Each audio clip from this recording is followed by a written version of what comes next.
Assalamualaikum warahmatullahi wabarakatuh. Perkenalkan, nama saya Miranda Dita dengan NIM 2101301034 dari kelas 1D. Di sini saya ingin menyelesaikan tugas besar dari mata kuliah Sistem Operasi dari dosen pengampu Bapak Hendrik Setiotomo MMSI. Jadi materi ini tentang struktur sistem hierarki Linux. Linux itu mempunyai sistem hierarki yang diturunkan dari sistem operasi orang tuanya, yaitu UNIX. Direktori yang berada paling ujung atau paling besar yaitu root. Di bawah direktori root ada beberapa kumpulan direktori sistem penting yang umum digunakan oleh banyak distribusi Linux lainnya. Di bawah ini adalah daftar dari direktori umum yang berada tepat di bawah direktori root. Yang pertama itu ada bin, aplikasi biner penting. Ini dari direktori bin sendiri, yaitu file atau executable atau binary atau command dari sistem Linux yang dapat kita eksekusi secara langsung oleh user atau pengguna. Contohnya seperti kita menjalankan command line, is, mkdir, dan lain-lain. Berikut contohnya. Jadi contohnya itu kayak gini ya.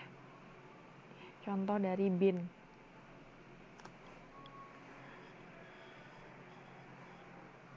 Setelah itu ada boot. Boot atau lokasi berkas konfigurasi untuk boot.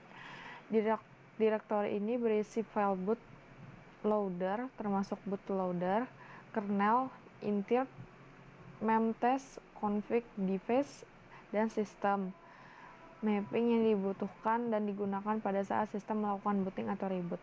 Selain itu ada juga grup yang biasa dipakai untuk dual boot sistem operasi. Contohnya seperti ini. Lalu setelah itu ada dev atau berkas peranti device.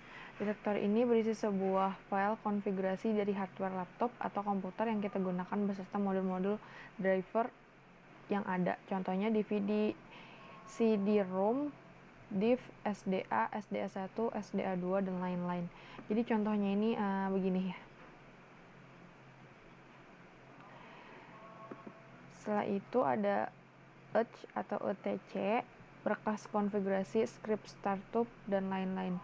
Direktori ini berisi file-file yang digunakan untuk mengkonfigurasi layanan atau service yang berada di sistem Linux.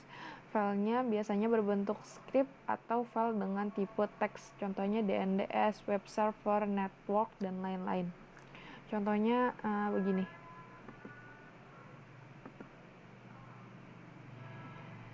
Setelah itu ada home. Direktori ini berisi data pengguna atau user yang berada di sistem Linux. Contohnya pada gambar di bawah ini pengguna dari sistem operasi Linux, yaitu Hamim aja. Nah, setelah itu ada lib atau libraries yang diperlukan oleh sistem. Direktori ini berisi file-file pendukung atau pustaka yang dibutuhkan oleh program, baik di file binary dan executable yang berada di direktori atau di bin. Contohnya begini. Setelah itu ada loss postpone, yaitu menyediakan sistem loss postpone untuk berkas yang berada di bawah direktori root. Lalu ada media mode, memuat removable media seperti CD-ROM, kamera digital, dan lain-lain. Setelah itu ada MNT, yang direktori ini berfungsi untuk menampung tautan antara stroke device dengan sistem. Selanjutnya ada OPT. OPT ini digunakan untuk perangkat lunak atau aplikasi pihak ketiga, bukan utilitas dalam sistem Linux. Contohnya LAMP, Java, dan lain-lain. Contohnya begini.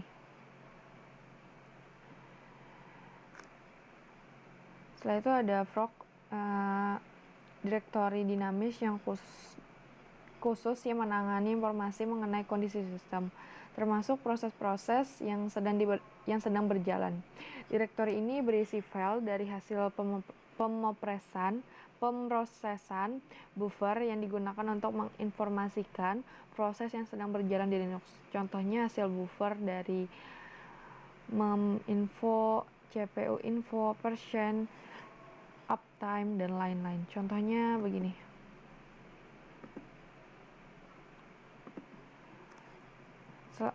Bila ingin jelas, kalian bisa cek di blog aku semua tentang pelajaran. Selanjutnya ada root. Root ini merupakan file home directory dari super user root. Contohnya itu begini. Setelah itu ada sbin atau sistem binar penting. Direktori ini berisi file, executable, atau program atau perintah yang digunakan oleh super user atau root, seperti halnya perintah ifconfig yang digunakan untuk menampilkan informasi tentang network atau jaringan. Contohnya itu begini. Kurang jelas sekarang tidak bisa di zoom. Kalian bisa lihat di blog aku. Lalu ada SJS mengandung informasi mengenai sistem. Ada TMP berkas atau berkas sementara temporary. Direktori ini merupakan sebuah direktori sementara yang digunakan untuk menyimpan file sementara dan akan dihapus ketika sistem direboot dijalankan kembali. Berikut contoh yang sedang disimpan.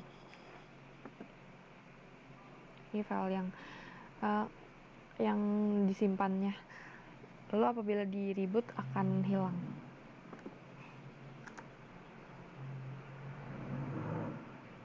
Lalu ada USR, tempat aplikasi dan berkas yang sering digunakan oleh pengguna atau user. Direktori ini berisi file paket aplikasi, program, dokumentasi, konfigurasi, binary, library, dan source aplikasi pada Linux yang dapat diproses atau dijalankan atau execute oleh semua pengguna atau user Linux yang merupakan utilitas atau pengguna dari aplikasi dalam sistem. Contohnya tuh begini. Setelah itu ada var. Var ini direktori yang berisi variabel sistem seperti logs, file spool untuk printer, web server, mail, dan proses yang dilakukan file logs dan sebagainya. Contohnya ini begini. Gambarnya kurang besar. Lalu ada srf. Direktori ini merupakan direktori yang berisi file service dari utilitas atau program pada sistem Linux. Ya, sekian itu saja dari saya. Kalian bisa melihat gambar lebih jelas di blog aku, semua tentang pelajaran. Di situ banyak materi-materi tentang mata kuliah sistem operasi. Ya, segitu aja. Salah hilap, mohon maaf. Wassalamualaikum warahmatullahi wabarakatuh.